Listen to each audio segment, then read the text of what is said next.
আল্লাহ রাসূল সাল্লাল্লাহু আলাইহি ওয়াসাল্লাম যখন মক্কা থেকে হিজরত করে মদিনায় আসলেন, ইনজাফালান নাসু কিবালা, লোকজন সবাই রাসূল সাল্লাল্লাহু আলাইহি ওয়াসাল্লামকে দেখার জন্য দৌড়ে তার চারপাশে ভিড় করল। ওয়াকিলা কদ কদিমা রাসূলুল্লাহ, কদ কদিমা রাসূলুল্লাহ, কদ কদিমা রাসূলুল্লাহ, সবাই খুব রাশ করতেছিল রাসূল সাল্লাল্লাহু আলাইহি ওয়াসাল্লামকে দেখার জন্য, চারপাশে ভিড় করতেছিল এবং বলতেছিল এই রাসূল আসছে, রাসূল আসছে, রাসূল আসছে, এরকম বলতেছিল। সালাসান, তিনবার বলল এটা। তো আব্দুল্লাহ ইবনে সালাম বলেন ফাজিইতু ফিন্নাস, মানুষের সাথে আমিও রাসূলকে দেখতে আসলাম, দেখি তো রাসূল আসছে কেমন উনি, দেখি তো। ফালাম্মা তাবায়ানতু ওয়াজহা, আমি দূর থেকে খুব স্পষ্ট তার চেহারাটা দেখতে পাচ্ছিলাম না, কিন্তু কাছে এসে যখন স্পষ্ট তার চেহারাটা দেখতে পেলাম, আরাফতু আন্না ওয়াজহাহু লাইসা বিওয়াজহিন কাযাব, আমি এটা বুঝতে পারলাম যে এই চেহারা কোনো মিথ্যাবাদীর চেহারা হতে পারে না। চেহারাটা দেখে আমি বুঝলাম এটা কোনো মিথ্যাবাদীর চেহারা হতে পারে না।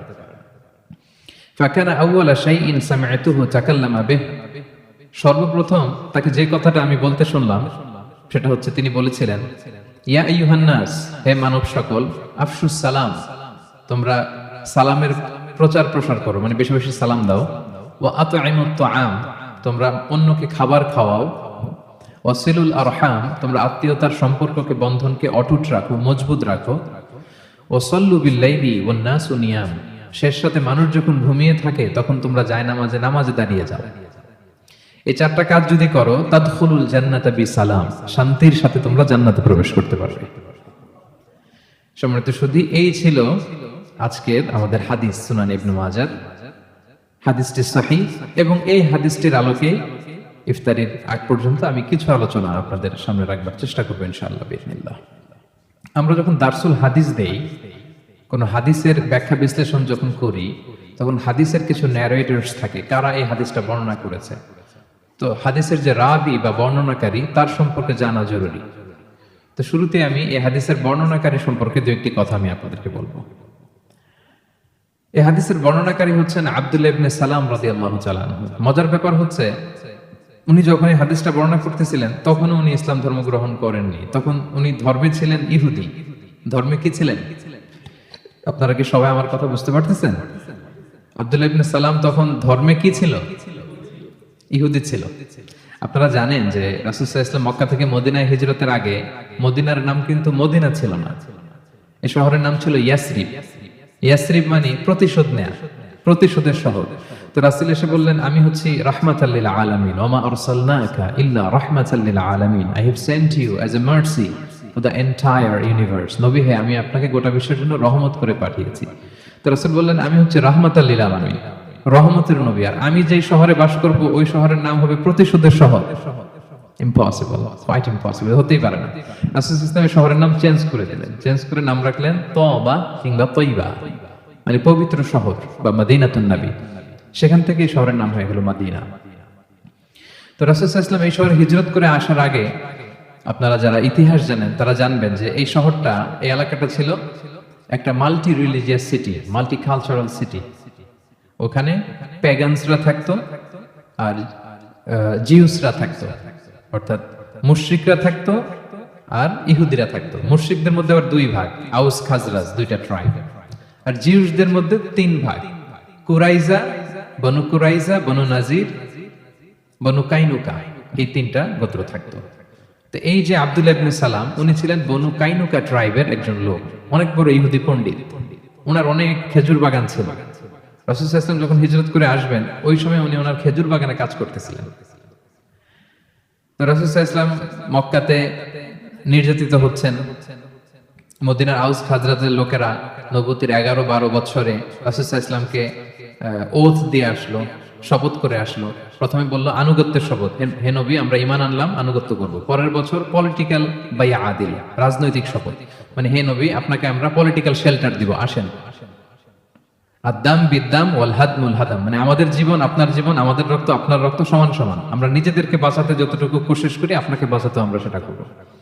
রাসূল সাল্লাল্লাহু আলাইহি ওয়াসাল্লাম এবার ভরসা পেলেন আল্লাহর আদেশে। তিনি তার প্রিয় সঙ্গী আবু বকর রাদিয়াল্লাহু তাআলা আনহুকে নিয়ে হিজরত শুরু করলেন। এদিকে ইয়াসরিবের, তৎকালীন নাম ইয়াসরিব, পরে নাম হয়েছে মদিনাতে, ছড়িয়ে পড়লো যে রাসূল সাল্লাল্লাহু আলাইহি ওয়াসাল্লাম আসছেন, রাসূল সাল্লাল্লাহু আলাইহি ওয়াসাল্লাম আসছেন।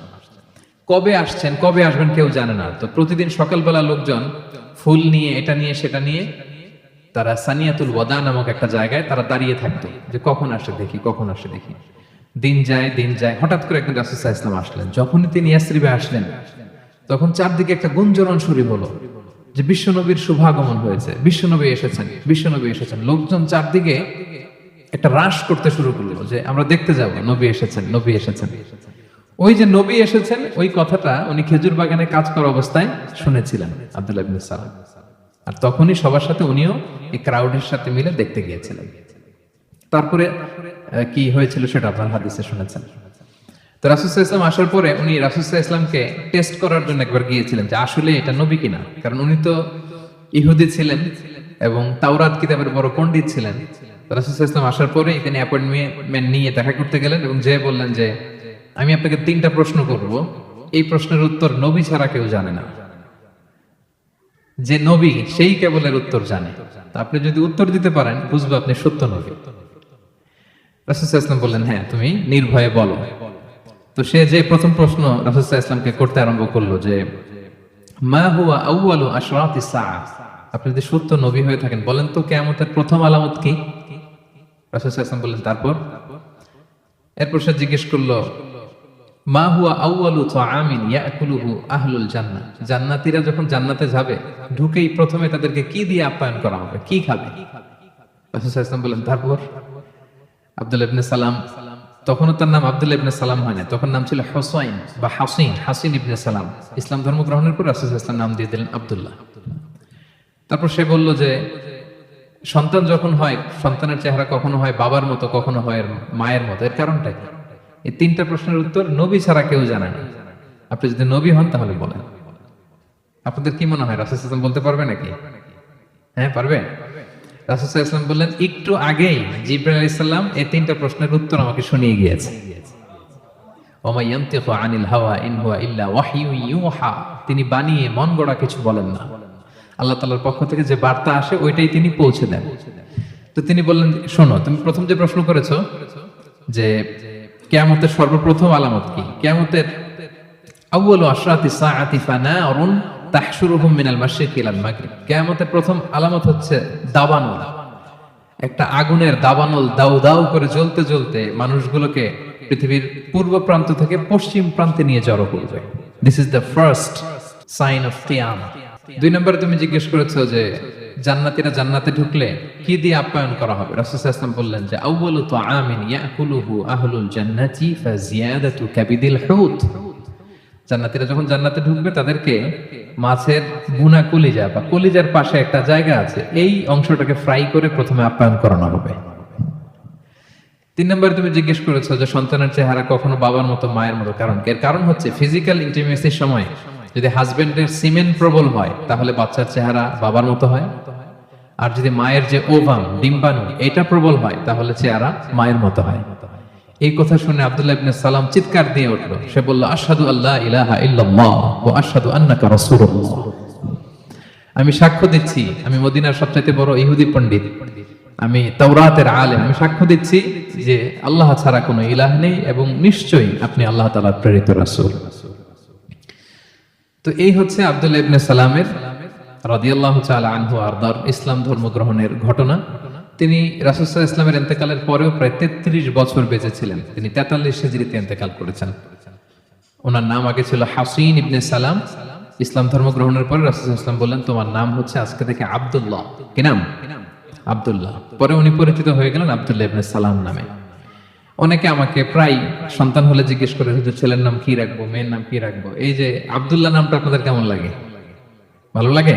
এই নামগুলো রাখবেন। রাসূল সাল্লাল্লাহু আলাইহি ওয়াসাল্লাম বলেছেন যে আহাব্বুল আসমাই ইলাল্লাহ আব্দুল্লাহ ওয়া আব্দুর রহমান, আল্লাহর কাছে সবচেয়ে প্রিয় নাম 2টা, এক হচ্ছে আব্দুল্লাহ আর এক হচ্ছে আব্দুর রহমান।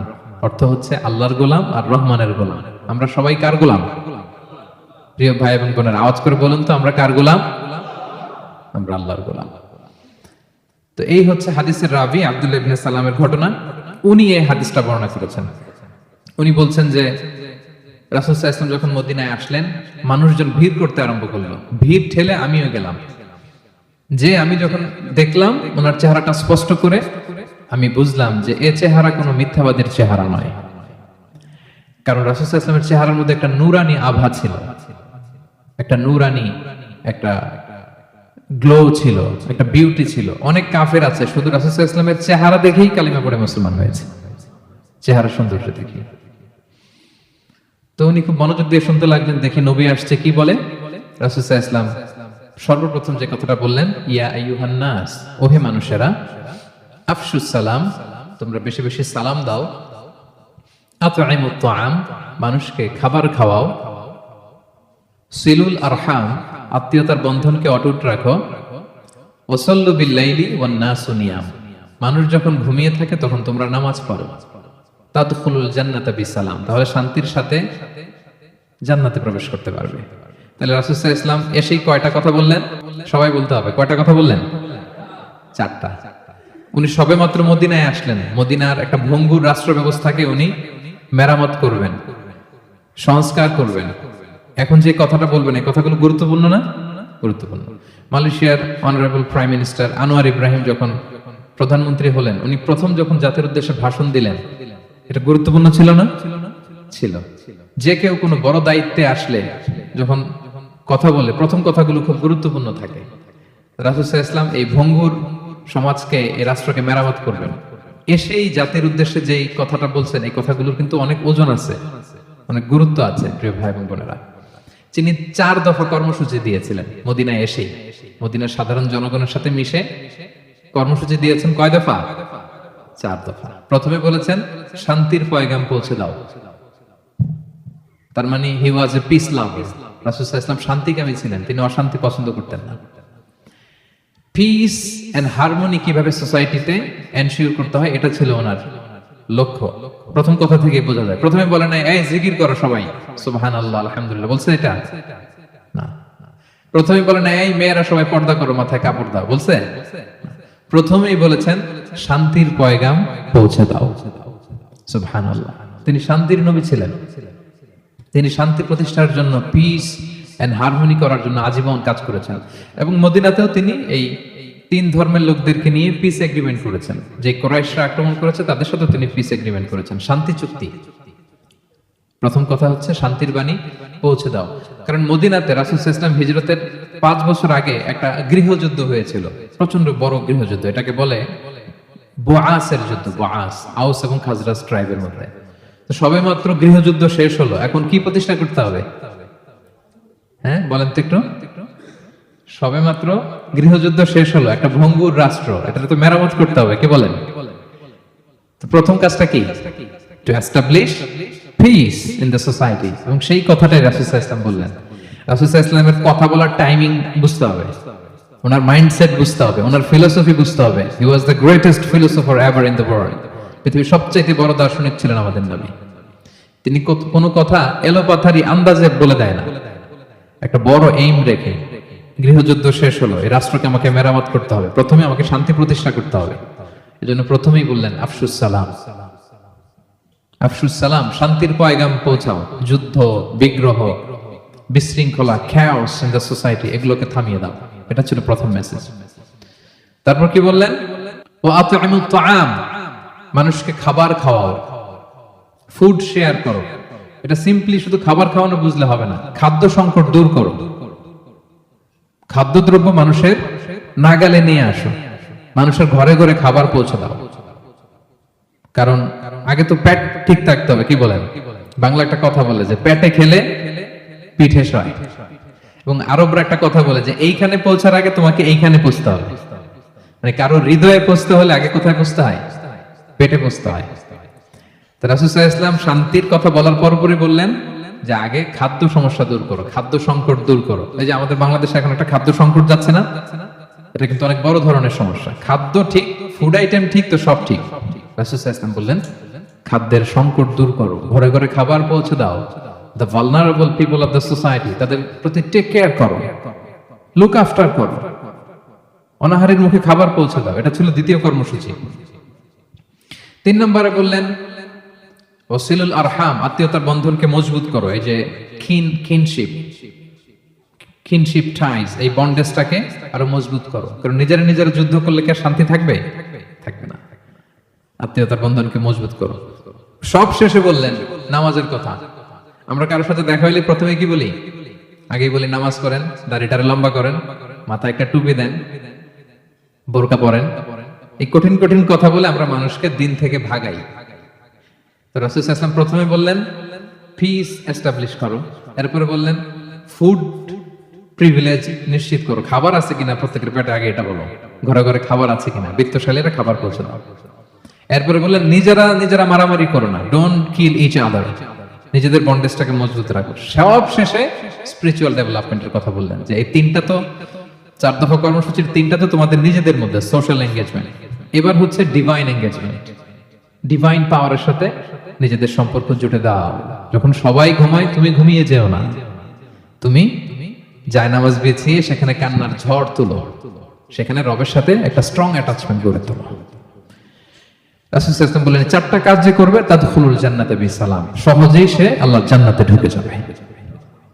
সুবহানাল্লাহ বিহামদিহি। তাহলে এই 4 দফা কর্মসূচি নিয়ে আজকে আমরা কথা শুনবো। আমি একটা সিনপসিস দিলাম আর কি, এখনো মূল আলোচনা শুরু করি নাই। একটা সিনপসিস, একটা ইন্ট্রোডাক্টরি ডিসকাশন, যাতে করে বুঝতে পারেন যে কি নিয়ে কথা হচ্ছে আজকে। তো 4টা ক্লিয়ার হয়েছে না সবার কাছে? 1 নম্বরে কি ছিল? সালাম, মানে শান্তি, পিস। 2 নম্বরে ফুড, খাবার দাও। 3 নম্বরে আত্মীয়তার সম্পর্ককে মজবুত করো, মারামারি করো না। 4 নম্বরে নামাজ, মিডনাইটে সবাই ঘুমায়, তুমি ঘুমায়ও না, তুমি জায়নামাজে দাঁড়িয়ে যাও। কারণ আল্লাহর একটা বৈশিষ্ট্য হচ্ছে যে আল্লাহ ঘুমায় না। আল্লাহ ঘুমায় নাকি? লা তাখুযুহু সিনাতু ওয়ালা নাওম। ঘুম তো আল্লাহকে পাই না, ঘুমের আগে যে তন্দ্রা আসে ওইটাও পায় না। আমরা ঘুমানোর আগে একটু ঝিমুনি ঝিমুনি ভাব আসে না? আল্লাহ বলে আমার ঘুম তো নাই, ওই ঝিমানিও নাই, সদা জাগ্রত, সদা সজাগ। উনি ঘুমাইলে, উনি যদি আমাদের মতো রাতে ঘুমাইতো, তো রাতে আমার কোন কিছু প্রয়োজন পড়তে পারে না। আমি যখন আমার রবের কাছে চাইবো, উনি ঘুমাইলে হবে? এজন্য উনি ঘুমায় না। সুবহানাল্লাহ। তো আল্লাহ যেহেতু ঘুমায় না, সিবগাতাল্লাহ, আল্লাহর রঙে আমাদেরকে যদি রঙিন হতে হয়, আমরাও বেশি ঘুমানো যাবে না রমাদানে। শেষ রাতে এই ডিভাইন পাওয়ারের সাথে আমাদের অ্যাটাচমেন্ট বাড়াইতে হবে। এই 4টা কাজ করলে সহজে জান্নাতে ঢোকা যাবে। জান্নাতে ঢোকার সহজ 4টা ফর্মুলা। তাহলে দেখি আবারও আমার সাথে বলেন তো। 1 নম্বরে কি ছিল? সালাম। 2 নম্বরে ফুড, তাআম, খাবার খাওয়া। 3 নম্বরে আত্মীয়তার সম্পর্ককে মজবুত করা। 4 নম্বরে শেষ রাতে নামাজ। বুঝতে পারছেন সবাই? তাহলে আসুন একটা একটা করে আমরা একটু ডিসকাস করি। রাসূল সাল্লাল্লাহু আলাইহি ওয়াসাল্লাম প্রথমেই বললেন যে আফশুস সালাম, সালাম দাও। এটা আমাদের কাছে, অনেকের কাছে সিম্পল না, সালাম দেওয়াটা জরুরি কি? না, এটা এত সহজ বিষয় না। সালাম হচ্ছে শান্তির প্রতীক। আল্লাহ তাআলার নিজেরই একটা নাম হচ্ছে আসসালাম। আল্লাহর নিজের একটা নাম কি? হুয়াল্লাহুল্লাযী লা ইলাহা ইল্লাহু আল মালিকুল কুদ্দুসুস সালামুল মুমিনুল মুহাইমিন। একটা নাম, আল্লাহর একটা নামই হচ্ছে আসসালাম। তাহলে আসসালামু আলাইকুম বলে আমরা কেমন যেন বুঝাতে চাই যে আল্লাহ তোমার সাথে থাক। সালাম আলাইকুম, সালাম তোমার পক্ষে থাক। সুবহানাল্লাহ পড়বেন না? সালাম তোমার পক্ষে থাক, মানে আল্লাহ তাআলা তোমার পক্ষে থাক, আল্লাহ তোমার উপর খুশি থাক, এটা আমরা বলি। এবং আমরা যখন জান্নাতে যাব, এই গ্রিটিংস দিয়ে আমাদেরকে ওয়েলকাম করা হবে। ওয়া তাহিয়াতুহুম ফিহা সালাম। আমরা জান্নাতে যখন রেড কার্পেট রিসেপশনে যাব, ঢুকবো, আমাদেরকে ফেরেশতারা কি বলবে? সালামুন আলাইকুম, সালামুন আলাইকুম, সালামুন আলাইকুম, পিস বি আপন ইউ। শান্তি তোমাদের উপর বর্ষিত হোক, শান্তি বর্ষিত হোক। এবং এটা একটা বরকতময় পবিত্র গ্রিটিংস। পৃথিবীতে এই যে গুড মর্নিং, গুড ইভিনিং, তারপর ওয়েলকাম, হ্যালো, এগুলো যত কিছু আমরা বলি, সালামের চেয়ে সুন্দর কোনো গ্রিটিংস আর হতে পারে না। এটা সব সময় খাটে, সব জায়গায় ফিট হয়। পৃথিবীর এমন অনেক জায়গা আছে যেখানে ইভিনিং নাই, পৃথিবীর এমন অনেক জায়গা আছে যেখানে মর্নিং নাই, তো ওখানে গুড মর্নিং, গুড ইভিনিং তো বলা যাচ্ছে না, কি বলেন? এভাবে আপনি খুঁজলে দেখবেন যে প্রত্যেকটা গ্রিটিংস এর কোনো না কোনো ত্রুটি আছে। কিন্তু আপনার উপর শান্তি বর্ষিত হোক, এটার কোনো সমস্যা আছে? সব মুহূর্তে, সকালে, বিকেলে, সব সময় আমরা এই গ্রিটিংসটা কিন্তু দিতে পারি। এবং এই সালাম যদি আমরা দেই, আমাদের পারস্পরিক হৃদ্যতা বাড়ে। যেহেতু গৃহযুদ্ধ হয়েছিল ওই এলাকায়, রাসূল সাল্লাল্লাহু আলাইহি ওয়াসাল্লাম ভাবলেন যে প্রথমে আগে শান্তির কথা বলি, একে অপরকে শান্তির বাণী শোনাও, শান্তির পয়গাম শোনাও। এবং সালাম এটা মানুষের মনের অহংকার দূর করে দেয়। আগে যে সালাম দেয় তার অন্তরে কোনো অহংকার থাকে না। আমাদের যাদের অন্তরে অহংকার, যাদের ইগোর সমস্যা, তারা আগে আগে সালাম দেওয়ার ট্রাই করবে। রাসূল সাল্লাল্লাহু আলাইহি ওয়াসাল্লাম সবসময় আগে সালাম দিতেন। আম্মা জান আয়েশা বলতেন যে আমি অনেক ট্রাই করতাম আগে দিব, মাঝে মাঝে দরজার চিপায় লুকায় থাকতাম, কিন্তু রাসূল সাল্লাল্লাহু আলাইহি ওয়াসাল্লাম অনেক দূরে থাকতে বলে ফেলতেন আসসালামু আলাইকুম ওয়া রাহমাতুল্লাহ। তো সাইয়্যিদুল মুরসালিন, সব নবীদেরও যিনি নবী, উনি যদি আগে সালাম দিতে পারে, আমাদের সমস্যা কোথায়? দিতে পারা যাবে না? আগে সালাম দিতে পারবো না আমরা? বাইহাকির একটা হাদিস, রাসূল সাল্লাল্লাহু আলাইহি ওয়াসাল্লাম বলেন আল বাদিউ বিসসালামি বারিউম মিনাল কিবর, যে আগে আগে সালাম দেয় সে অহংকার থেকে মুক্ত হয়ে যায়। আর মনে রাখতে হবে, অহংকারী ব্যক্তি কিন্তু জান্নাতে প্রবেশ করবে না। আল কিবরিয়া রিদাই, আল্লাহ বলেন অহংকার আমার চাদর, যে আমার এই চাদর ধরে টান দেয় তার আমি জাহান্নামে নিক্ষেপ করব। ওলা উবালি, আই ডোন্ট কেয়ার। অহংকার কার চাদর? আল্লাহর চাদর। সো অহংকার যেন আমাদের হৃদয়ে না থাকে। তো অহংকার যদি দূর করতে চাই, আমরা আগে আগে সালাম দেব। পারা যাবে না? ড্রাইভারকে আগে সালাম দিবেন, বাসায় ঢোকার সময় দারোয়ানকে আগে সালাম দিবেন, কাজের বুয়া বা খালা আসলে খালার আগে সালাম দিয়ে দিবেন। পারা যাবে? তাইলে অহংকার থাকবে না হৃদয়ে, আমরা যেন আগে আগে সালাম দেই। এবং সেই বুখারীর বর্ণনা, লাম্মা খালাকাল্লাহু আদামা আলা সূরাতিহি ওয়া কানা তুলহু 60 যিরাআন, আদম আলাইহিস সালামকে যখন আল্লাহ তৈরি করলেন 60 গজ লম্বা করে তৈরি করছিলেন। আমাদের সাইজ যে এখন যে সাইজ, এই সাইজে কিন্তু আদম আলাইহিস সালাম ছিলেন না। 60 গজ লম্বা। ধীরে ধীরে আমাদের এই সাইজটা ছোট হয়েছে। তো সৃষ্টির পরই আল্লাহ তাআলা আদম আলাইহিস সালামকে বললেন সাল্লিমা আলা উলাইকান নাফার, হে আদম যাও, তুমি এই ফেরেশতাদের একদল বসে থাকা দলকে তুমি যে সালাম দাও, এবং তারা যে উত্তর দিবে এটাই হবে তোমার বংশধরের পৃথিবীতে অভিবাদন পদ্ধতি। তো তিনি যে বললেন আসসালামু আলাইকুম, ফেরেশতারা উত্তর দিল ওয়া আলাইকাস সালাম ওয়া রাহমাতুল্লাহ। তাহলে দেখেন, আদম আলাইহিস সালামকে সৃষ্টির পরে আল্লাহ বলে নাই যে আদম আমি তোমার রব, আমাকে সিজদা করো, আদম আমি তোমার রব, আমার জন্য ইবাদত করো, জিকির করো, এগুলো কিছুই বলেন নাই। প্রথমে কি বলছেন? সালাম। রাসূল সাল্লাল্লাহু আলাইহি ওয়াসাল্লাম মদিনাতে পৌঁছে প্রথমে কি বলছেন? সালাম। মিল দেখছেন রবের কথায়, রাসূল সাল্লাল্লাহু আলাইহি ওয়াসাল্লামের কথায়? হে আদম আগে সালাম দাও। আল্লাহ কেন সালামের কথা বললেন? কারণ কিছুক্ষণ আগেই আল্লাহর একটা অর্ডার অমান্য করে ইবলিস সে জাহান্নামী হয়েছে, আর ওইটার মূল কারণ ছিল অহংকার। মূল কারণ ছিল কি? এজন্য আল্লাহ তাআলা বললেন যে আদম তুমি এই ভুল করো না, তুমি ইবলিসের ফুটস্টেপে হাইটো না। সে অহংকার করছে, তুমি অহংকার করো না। আর যদি অহংকার কমাতে চাও, আগে কি দিতে হবে? আল্লাহ ফেরেশতাদেরকে বলে নাই ফেরেশতারা তোমরা আদমকে সালাম দাও। আল্লাহ আদম আলাইহিস সালামকে বলেছে আদম তুমি ফেরেশতাদের সালাম দাও, যাতে তোমার হৃদয়ে কি না থাকে? কোনো অহংকার না থাকে।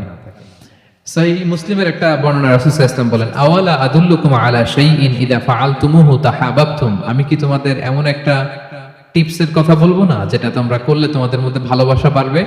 সাহাবারা বললেন অবশ্যই বলবেন। রাসূল সাল্লাল্লাহু আলাইহি ওয়াসাল্লাম বললেন আফশুস সালামা বাইনাকুম, তোমরা নিজেদের মধ্যে সালামের প্রচার প্রসার করো, বেশি বেশি সালাম দাও। যাকে চিনো তাকেও দাও, যাকে চিনো না তাকেও।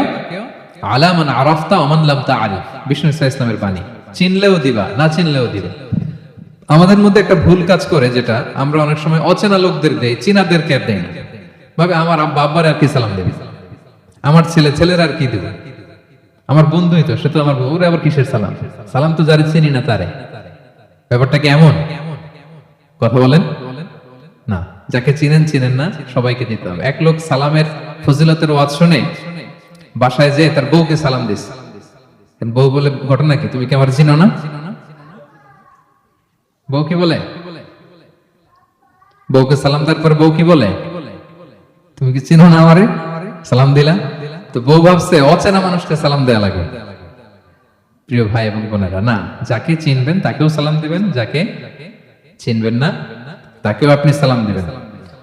আব্দুল্লাহ ইবনে ওমর রাদিয়াল্লাহু তাআলা আনহু, ওমর ফারুকের সন্তান, তুফাইল ইবনে উবাই ইবনে কাব, উনি বর্ণনা করেন, এটা মুয়াত্তা মালিকে এসেছে। উনি বর্ণনা করেন যে আমি সব সময় বাজারে আব্দুল্লাহ ইবনে ওমরকে দেখতাম, বাজারে গেলেই দেখি আব্দুল্লাহ ইবনে ওমর, কিন্তু সে কিছু কিনেও না বেচেও না। বাজারে সাধারণত আমরা কেন যাই? হয় কিছু কিনবো, নয় কিছু বিক্রি করবো। তা আব্দুল্লাহ ইবনে ওমর কিছু কিনেও না, কিছু বেচেও না, কিন্তু সবসময় দেখি বাজারে ঘুরঘুর করে। আমি একদিন জিজ্ঞেস করলাম, ইবনে ওমর, এই ওমরের বেটা, ঘটনা কি? বাজারে কি করো? সবসময় আসলে বাজারে। উনি বললেন বাজারে শুধু আমি আসি মানুষকে সালাম দেওয়ার জন্য। উনি বললেন ইন্নামা নাকদু মিন আজলিস সালাম, শুধু সালাম দিতে আসি, কারণ বাজারে এত লোক পাওয়া যায়, এত লোক তো অন্য জায়গায় পাওয়া যাবে না। এর সাথে দেখা, ওর সাথে দেখা হইলেই সালাম, দেখা হইলেই সালাম, দেখা হইলেই সালাম। ফানুসাল্লিমু আলা মান লাকিনা, যার সাথে সাক্ষাৎ তারই কি দেই? সালাম দেই। তো আপনারা বেশি বেশি সালাম দিবেন তো ভাইরা? হ্যাঁ, এটা কিন্তু অনেক পজিটিভ একটা ভাইব তৈরি করে সালাম দিলে। স্ত্রীকে দিবেন, সন্তানকে দিবেন, বন্ধুকে দিবেন, টেক্সট করলে আগে সালাম দিবেন। সালাম মানে শান্তি, এবং রাসূল সাল্লাল্লাহু আলাইহি ওয়াসাল্লাম শান্তি প্রতিষ্ঠা করতে এই পৃথিবীতে এসেছেন।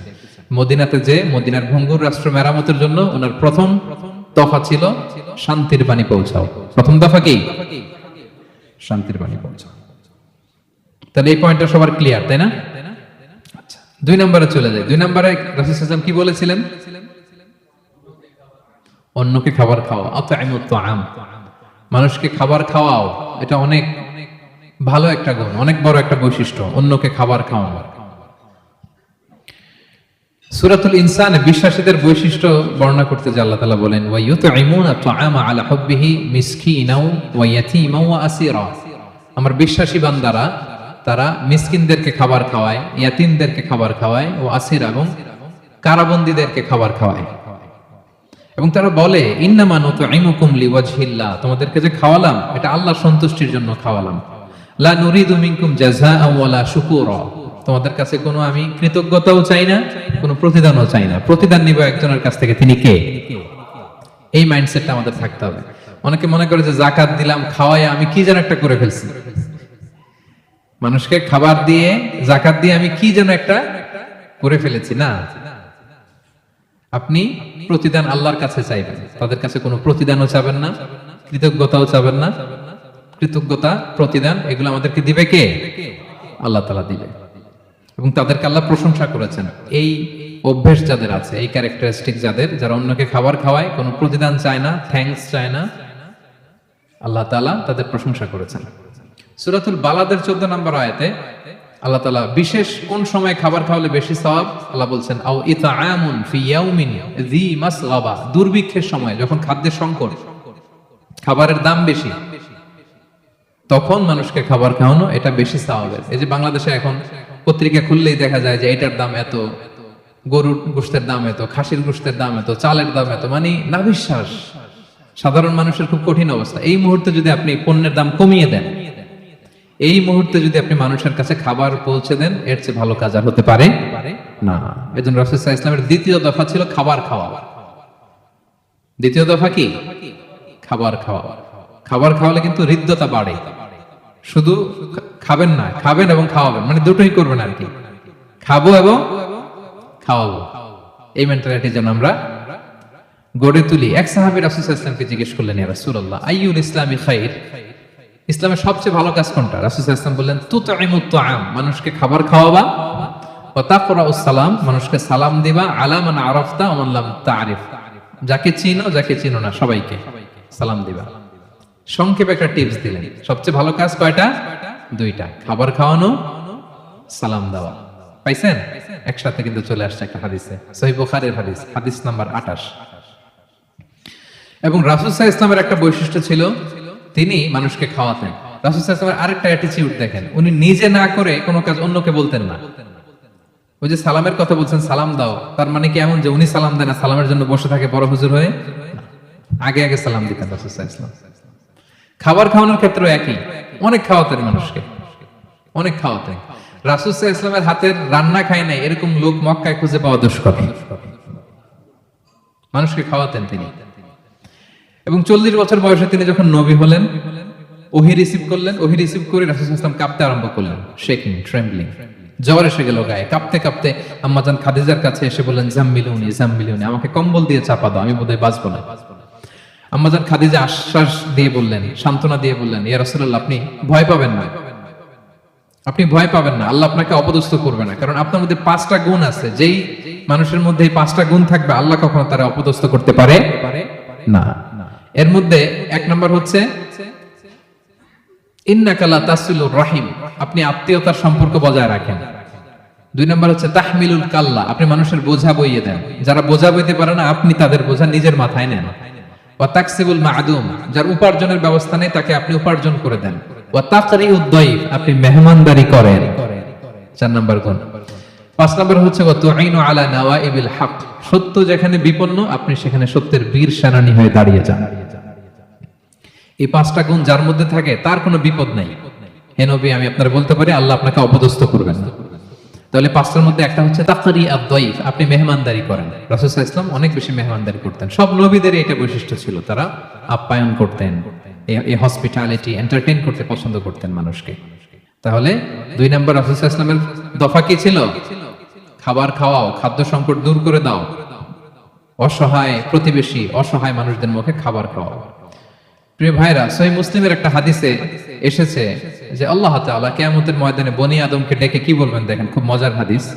তিনি বনি আদমকে বলবেন, ইয়া ইবনা আদম ইসতাতআমতুকা ফালাম তুতঈমনি, এই বনি আদম, আমি তো তোমার কাছে খাবার চেয়েছিলাম, তুমি তো আমার খাবার খাওয়াইলা না। কে বলবে এই কথা? কে বলবে? স্বয়ং আল্লাহ তাআলা বলবেন। আপনাদের মনোযোগ আছে তো? আছে? কিয়ামতের ময়দানে স্বয়ং আল্লাহ তাআলা বলবে, এই বনি আদম, আমি তোমার কাছে খাবার চেয়েছিলাম, তুমি তো আমার খাবার দিলা না। এই কথা শুনলে হুঁশ থাকবে মানুষের? মানুষ বলবে তখন, ইয়া রাব্বি কাইফা উতঈমুক, হে আল্লাহ, আমি আপনারে কিভাবে খাওয়াবো? ওয়া আনতা রাব্বুল আলামিন, আপনি তো রব্বুল আলামিন, আপনারে আবার খাবার খাওয়াবো কিভাবে? আল্লাহ তাআলা বলবেন, আমা আলিমতা আন্নাহু ইসতাতআমাকা আবদি ফুলান ফালাম তুতঈমহু, ওই যে অমুক ক্ষুধার্ত লোকটা তোমার কাছে খাবার চাইছিল, তারা তো খাবার দাও নাই। আমার ক্ষুধার্ত বান্দা তোমার দুয়ারে গিয়ে খাবার চেয়েছিল, তাকে তো খাবার দেওয়া নাই। সেদিন তাকে খাবার দিলে আমি আল্লাহকে খাবার দেওয়া হতো। সুবহানাল্লাহ। আল্লাহ বলবে, তুমি তো আমারে খাওয়াইলা না। বান্দা বলবে, আল্লাহ, আপনি আবার কখন খাবার চাইলেন আমার কাছে? আপনি খাবার চাইলে তো আমি গোটা দুনিয়ার সব খাবার আপনার কাছে হাজির করতাম। আল্লাহ বলবে, ওই যে ক্ষুধার্ত চাইছিল, ওইটাই আমি। ক্ষুধার্ত যে তোমার কাছে খাবার চাইছিল, তাকে দিলে আমি আল্লাহরে দেওয়া হতো। সম্মানিত সুধী, আমরা যেন ক্ষুধার্তের মুখে খাবার তুলে দেই, আমরা যেন খাদ্য সংকটের কারণ না হয়, খাদ্য সংকট দূর করার যেন আমরা অগ্রসেনানী ভূমিকা পালন করি। আমরা যেন খাবার পৌঁছে দেই মানুষের হাতে হাতে, ঘরে ঘরে। এবং বিশেষ করে এই রমাদানে ফুড শেয়ারিং, এটা অনেক সওয়াবের কাজ, অন্যকে খাবার খাওয়ানো। রাসূল সাল্লাল্লাহু আলাইহি ওয়াসাল্লাম বলেছেন, এই রমাদানে কেউ যদি অন্যকে ইফতার করায়, সে ব্যক্তি রোজা রেখে যেই সওয়াব, ইফতার করানোর কারণে তার আমলনামায় একই সওয়াব।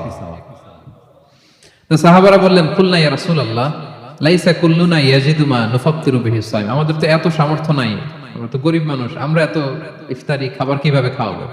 রাসূল সাল্লাল্লাহু আলাইহি ওয়াসাল্লাম তাদেরকে বললেন যে আলা মাযকাতি লাবান, এক ঢোক দুধ দিয়েও যদি ইফতারি করাও, আও তামরা, অথবা একটা খেজুর দিয়েও যদি করাও, আও শরবাতিম মিম্মা, অথবা এক ঢোক পানি দিয়েও যদি করাও, আল্লাহ তাআলা ওই সওয়াব তোমার আমলনামায় দিয়ে দিবে। এক ঢোক পানি দিয়ে যদি আপনি কারো রোজাটা ভাঙ্গার, সারাদিন রোজা রেখে যে সওয়াব, আপনার আমলনামায়ও সেই সওয়াব। রোজাদারের সওয়াব মোটেও কমবে না, কিন্তু তার সওয়াব আপনার আমলনামায় যাবে। ওমান আশবাআ সাইমান, এটা তো এক ঢোক পানি খাওয়াইলে সওয়াব, কিন্তু আপনি যদি পেট ভরে ইফতারি করান, রাসূল সাল্লাল্লাহু আলাইহি ওয়াসাল্লাম বললেন, সাকাহুল্লাহু মিন হাউদি, আমার হাউজে কাউসারের পানি দিয়ে আল্লাহ তাআলা কিয়ামতের দিন তার তৃষ্ণা মিটিয়ে দেবে। এজন্য রাসূল সাল্লাল্লাহু আলাইহি ওয়াসাল্লামের দ্বিতীয় দফা কর্মসূচি কি ছিল? বলেন, সবাই বলেন। অন্যকে খাবার খাওয়ানো, ফুড শেয়ার করা, আমরা যেন অন্যকে খাওয়াই, এর চেয়ে ভালো কাজ হতে পারে না। তাহলে প্রথম রাসূল সাল্লাল্লাহু আলাইহি ওয়াসাল্লাম এসে শান্তির পয়গাম শোনালেন, এরপরে রাসূল সাল্লাল্লাহু আলাইহি ওয়াসাল্লাম খাবার খাওয়াতে বললেন। 3 নম্বরে যেন কি বলছিলেন রাসূল সাল্লাল্লাহু আলাইহি ওয়াসাল্লাম? আত্মীয়তার সম্পর্ককে মজবুত করো, বজায় রাখো, আত্মীয়তার সম্পর্ক নষ্ট করো না। এটাতে কিন্তু আমাদের অনেক গাফলতি আছে, আমরা অনেক সময় আত্মীয়তার খোঁজ রাখি না। বোনের হক মেরে দেই, ফুফুর হক মেরে দেই, মেয়ের হক মেরে দেই, ছেলের সব দিয়ে মেয়ের জন্য দোয়া করে দেয় যে মা তোর ভাইয়ের সব দিয়ে দিলাম, তোর জন্য দোয়া করে দিলাম। দেখছেন মেয়ের জন্য কি করে? দোয়া। ছেলের সব, ছেলের দোয়া লাগবে না?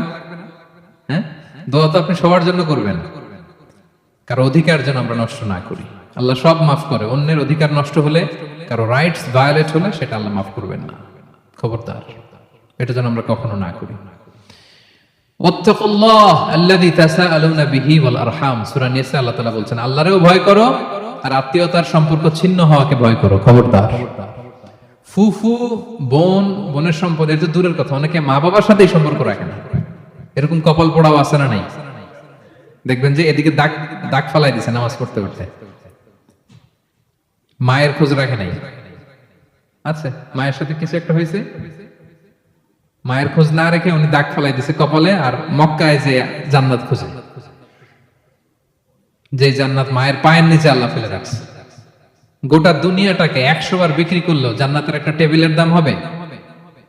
উত্তর দেন। গোটা দুনিয়াটাকে 1000 বার বিক্রি করলে জান্নাতের একটা ইটের দাম হবে? আর ওই জান্নাত মায়ের পায়ের নিচে পড়ে আছে, ওই মায়ের দাম কত? একটু ভাবেন। এজন্য আব্বা আম্মা তাদের খোঁজ খবর নেয়া, এবং আব্বা আম্মার থ্রুতে যত আত্মীয়, খালা, মামা, চাচা, ফুফু, কারো হক যেন আমরা নষ্ট না করি। সম্মানিত ভাই এবং বোনেরা, কারো হক যদি নষ্ট করেন, আপনার এই যে কালো দাগ ফেলছেন, যে কোনো কাজে আসবে না। হজ যতগুলা করছেন, উমরা করছেন, কোনো কাজে আসবে না যদি কারো হক নষ্ট করেন। ভয়ঙ্কর, এটা বড্ড ভয়ঙ্কর। আমরা আত্মীয়ের সম্পর্ক যেন রক্ষা করি, আমরা কারো হক যেন নষ্ট না করি। এবং সহিহ বুখারীতে রাসূল সাল্লাল্লাহু আলাইহি ওয়াসাল্লাম বলেছেন, মান কানা ইউমিনু বিল্লাহি ওয়াল ইয়াউমিল আখির ফালইয়াসিল রাহিমা, যে আল্লাহে বিশ্বাস করে এবং আখিরাতে বিশ্বাস করে, সেজন্য আত্মীয়তার বন্ধনকে অটুট রাখে। এই বন্ধনকে কেউ যেন নষ্ট না করে। আম্মা জান আয়েশা বলেন, আত্মীয়তা এটাকে আল্লাহ একটা রূপ দিয়েছেন, এটা আরশের সাথে লেগে আছে, এবং সেখান থেকে সে বলতে থাকে, মান ওয়াসালানি ওয়াসালাহুল্লাহ, আমার আত্মীয়তার বন্ধন যে মিলায় রাখে, আল্লাহ তারে নিজের সাথে মিলায় রাখে। ওমান কাতাআনি কাতাআহুল্লাহ, যে আমারে ছিন্ন বিচ্ছিন্ন করে, আল্লাহ তার কাছ থেকে ওই বান্দাকে ছিন্ন বিচ্ছিন্ন করে দেয়। এজন্য আল্লাহর সাথে সম্পর্ক বাড়াতে চাইলে আত্মীয়তার সম্পর্ককে মজবুত করতে হবে।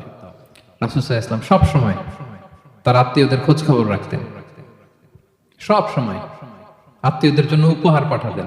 এবং রাসূল সাল্লাল্লাহু আলাইহি ওয়াসাল্লাম খুব গভীর একটা ওয়ার্নিং দিয়েছেন। তিনি বলেছেন, লা ইয়াদখুলুল জান্নাতা কাতিআ, আত্মীয়তার সম্পর্ক যে ছিন্ন করে, সে কখনো আল্লাহর জান্নাতে প্রবেশ করার এন্ট্রি পাবে না, প্রবেশই করতে পারবে না। নাজ নেয়ামত দূর কি বাত, আল্লাহর জান্নাতে ঢুকতেই পারবে না। এজন্য খবরদার, আত্মীয়তার সম্পর্ক যেন আমরা বজায় রাখি। রাসূল সাল্লাল্লাহু আলাইহি ওয়াসাল্লাম আরো বলেছেন, মান আহাব্বা আই ইউবসাতা লাহু ফি রিজকি ওয়া ইউনসা লাহু ফি আসারি ফালইয়াসিল রাহিমা, যে চায় তার রিজিকে প্রাচুর্যতা আসুক, যে চায় তার হায়াতে বরকত আসুক, সেজন্য তার আত্মীয়তার বন্ধনকে অটুট রাখে। আমাদের আরো সম্পদ বাড়ুক, আমরা চাই না? আমাদের হায়াতে বরকত হোক, আমরা চাই না? রিজিকে যদি প্রাচুর্যতা চান, হায়াতে যদি বরকত চান, আত্মীয়তার সম্পর্ককে আপনি বজায় রাখবেন। মামা ভাগিনা কথা বলে না, চাচা ভাতিজা কথা বলে না, কত বছর হয়ে গেল, সালাম নাই, কালাম নাই, ফোন নাই, খোঁজ খবর নাই। এরকম ফ্যামিলি আমাদের মধ্যে আছে না নাই? আজকে রমাদানের প্রোগ্রামে নিয়ত করেন যে যা হয়েছে হয়েছে। অনেকের অজুহাত আছে, আমি তো চাই, আমার সাথে তো কথা কয়নি, আমার দেখলে তো আরেক দিক দিয়ে হাঁটে, আমার দিকে তো তাকায় না, সে তারটার জবাব দিবে আল্লাহর কাছে। আপনি আপনার জবাব রেডি করেন, আজকেই ফোন দিয়ে সালাম দিয়ে ফেলবেন, পারা যাবে না? অনেকদিন দুঃসম্পর্ক, সম্পর্কের টানা পড়েন, আজকে আমরা কি করব? ফোন দিয়ে সালাম দিব, খোঁজ খবর নিব। পারা যাবে তো ইনশাআল্লাহ? আর আওয়াজ করে সবাই পড়েন ইনশাআল্লাহ। 4 নম্বর যেন কি ছিল দফা? শেষ রাতের নামাজ পড়েন তো আপনারা? হ্যাঁ, শেষ রাতে নামাজ পড়েন তো? আল্লাহর সাথে সম্পর্ক গড়ার মোক্ষম সময়, গভীর রাতে স্রষ্টার সাথে নিবিড় সম্পর্ক গড়ার মোক্ষম সময় রমাদান। এটা সময়, রমাদান মোক্ষম সময়। সাহারি খেতে তো ওঠাই লাগে, 2 রাকাত 4 রাকাত তাহাজ্জুদের সালাত যেন আমরা পড়ি। তাতাজাফা জুনুবুহুম আনিল মাদাজি ইয়াদউনা রাব্বাহুম খাউফাও ওয়া তামাআ, বিশ্বাসী বান্দারা লম্বা সময় বিছানায় পিঠ লাগিয়ে রাখে না, মাঝরাতে বিছানা থেকে উঠে যায় এবং জায়নামাজে দাঁড়িয়ে তারা সালাত আদায় করে। তাহাজ্জুদের সালাত আপনার মর্যাদা বাড়াবে, আপনার সম্পর্ক আল্লাহর সাথে আরো প্রগাঢ় হবে। ওই মুহূর্তে আল্লাহ তাআলা আরশ থেকে প্রথম আসমানে নেমে আসেন, এসে ডাকতে থাকেন, কার কি লাগবে আমার কাছে চাও, আমি দেব। কার ক্ষমা লাগবে, ক্ষমা চাও, ক্ষমা করে দেব। কার রিজিক লাগবে, আমার কাছে চাও, আমি রিজিকের বন্দোবস্ত করে দেব। কার কি সমস্যা, কোথায় আটকে আছো, আমারে বলো, I will provide you the way out, the solution, আমি তোমাকে সলিউশন দেব। দেখেন, উনি আরশের উপর থেকে নিচে নেমে আসলো প্রথম আসমানে আমাদেরকে কিছু দেওয়ার জন্য। আমরা বিছানা থেকে উঠতেই পারি না, কপাল পোড়া। আজকে থেকে এই জন্য আমরা শেষ রাতে কিছু না কিছু তাহাজ্জুদের সালাত পড়ি। রাসূল সাল্লাল্লাহু আলাইহি ওয়াসাল্লাম শুধু রমাদানে না, সারা বছরের রুটিন ছিল তিনি মাঝরাতে উঠে যেতেন। আমি রাসূল সাল্লাল্লাহু আলাইহি ওয়াসাল্লামের ডেইলি রুটিন নিয়ে কিছুদিন আগে আলোচনা করেছিলাম ইয়েতে, জেবিতে জোহর বারোতে একটা প্রোগ্রাম হয়েছিল, সেখানে the daily routine of professor Islam. রাসূল সাল্লাল্লাহু আলাইহি ওয়াসাল্লাম কখন ঘুম থেকে উঠতেন, কখন দিনের কাজ শুরু করতেন, সেখানে আমি বলেছি যে রাসূল সাল্লাল্লাহু আলাইহি ওয়াসাল্লাম ঘুম থেকে উঠতেন হচ্ছে মিডনাইটে, এশার পরে কথাবার্তা না বলে আগে ঘুমাতেন, মাঝরাতে উঠে যেতেন তাহাজ্জুদের সালাত পড়ার জন্য। এবং রাসূল সাল্লাল্লাহু আলাইহি ওয়াসাল্লাম জায়নামাজে দাঁড়িয়ে থাকতে থাকতে থাকতে ওনার পা দুটো এরকম মোটা হয়ে যেত, ফুলে মোটা হয়ে যেত, এত লম্বা সময় তিনি তাহাজ্জুদের সালাত পড়তেন। আম্মা জান আয়েশা রাদিয়াল্লাহু তাআলা আনহা বলতেন, ইয়া রাসূলুল্লাহ ক্বাদ গুফিরা লাকা মা তাকাদ্দামা মিন যামবিকা মা তাআখার। আপনার আগের পরের সব গুনাহ তো আল্লাহ মাফ করার ঘোষণা দিয়ে দিয়েছে। আদতে তো রাসূল সাল্লাল্লাহু আলাইহি ওয়াসাল্লামের কোনো গুনাহই নাই, তারপর আবার আল্লাহর ঘোষণা যে আপনার আগে পরের সব মাফ। তারপরও আপনি লম্বা সময় কেন এই তাহাজ্জুদের নামাজে দাঁড়িয়ে এত কষ্ট কেন করেন? গুনাহই তো নাই। আপনি জান্নাতের দরজায় নক না করলে জান্নাতের দরজা খোলা হবে না। রাসূল সাল্লাল্লাহু আলাইহি ওয়াসাল্লাম জান্নাতের দরজায় একটা পতাকা নিয়ে আমাদেরকে নিয়ে রাসূল সাল্লাল্লাহু আলাইহি ওয়াসাল্লাম ছুটবেন জান্নাতের দিকে। পতাকার মধ্যে লেখা থাকবে লিওয়াউল হামদ, মানে প্রশংসার পতাকা। এই পৃথিবীতে সবচাইতে আল্লাহ তাআলার প্রশংসা বেশি করেছে কে বলেন তো? রাসূল সাল্লাল্লাহু আলাইহি ওয়াসাল্লাম। এই প্রশংসার পতাকা তো ওনার হাতেই শোভা পায়, কি বলেন? এই লিওয়াউল হামদ নিয়ে তিনি প্রথমে যে জান্নাতের নক করবেন। ফেরেশতা বলবে, কে নক করতেছেন, নাম কি? রাসূল সাল্লাল্লাহু আলাইহি ওয়াসাল্লাম বলবেন, মুহাম্মদ, আমার নাম মুহাম্মদ। ফেরেশতারা বলেছেন, তখন উত্তর দিবেন যে জান্নাত সৃষ্টির পরে আমাদেরকে বলা হয়েছে যে মুহাম্মদ নামের একজন নক করার আগে এই দরজা যেন কারো জন্য না খোলে। মুহাম্মদ নামে কেউ নক করলেই তখনই খোলা হবে, জান্নাতের দরজা খুলে দেওয়া হবে।